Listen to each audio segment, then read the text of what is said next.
perkenalkan, nama saya Delia Febriana. Saya mahasiswa dari Fakultas Ilmu Sosial Ilmu Politik, Program Studi Administrasi Negara.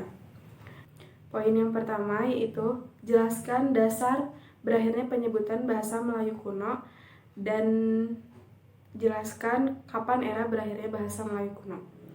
Poin yang kedua ialah sebutkan dasar hukum mengapa bahasa Indonesia disebut sebagai bahasa resmi dan bahasa nasional.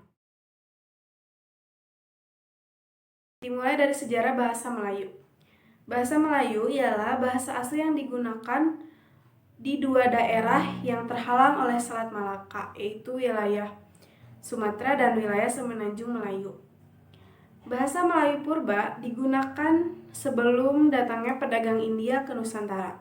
Lalu setelah datangnya pedagang India ke Nusantara, mengalami beberapa pengaruh yang akhirnya disebut dengan bahasa Melayu kuno.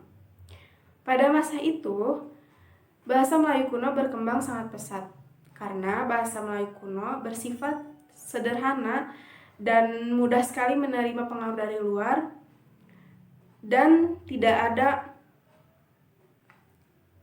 ada kekhususan bahwa hanya strata tinggi saja yang bisa menggunakannya.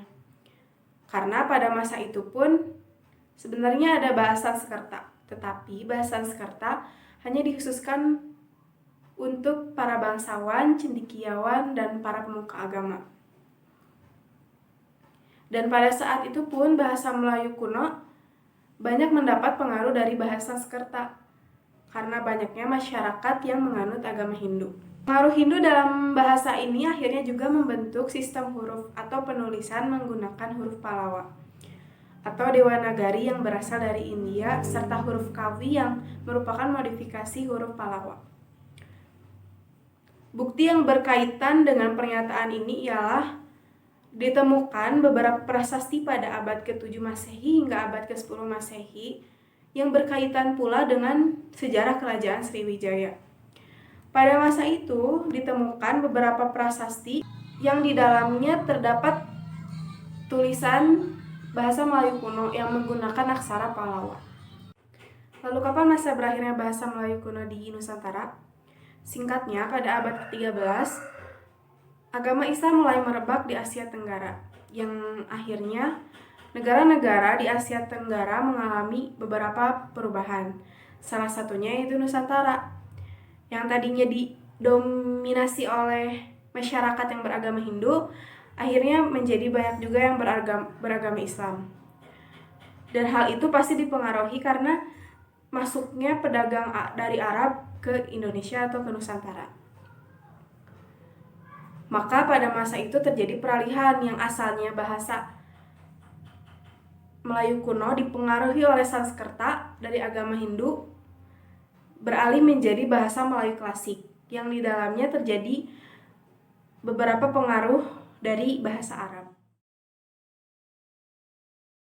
Saya akan menjelaskan poin yang kedua, yaitu tentang dasar hukum bahasa Indonesia disebut sebagai bahasa resmi dan bahasa nasional.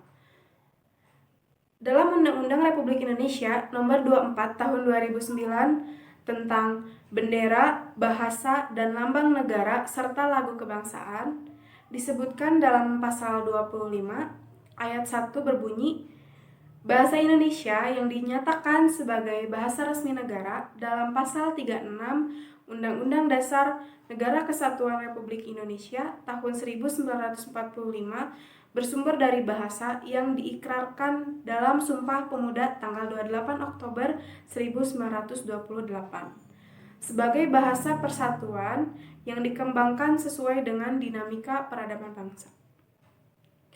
Maka dapat dilihat dari bunyi ayat tersebut bahwa dalam pasal 36 Undang-Undang Negara Kesatuan Republik Indonesia sudah sangat jelas disebutkan bahwa bahasa Indonesia yaitu sebagai bahasa resmi negara. Lalu dalam ayat 2 disebutkan bahasa Indonesia sebagaimana dimaksud pada ayat 1 berfungsi sebagai jati diri bangsa, kebanggaan nasional, sarana pemersatu berbagai suku bangsa, serta sarana komunikasi antar daerah dan antar budaya daerah. Dapat dilihat pada ayat 2 tersebut, Kenapa bahasa Indonesia disebut sebagai bahasa nasional? Karena bahasa Indonesia dijadikan sebagai alat pemersatu bangsa yang berbeda suku, agama, ras, adat istiadat. Sehingga bahasa Indonesia disebut sebagai bahasa nasional. Mungkin itu saja yang dapat saya jelaskan. Mohon maaf apabila banyak kekurangan. Terima kasih atas perhatiannya. Wassalamualaikum warahmatullahi wabarakatuh.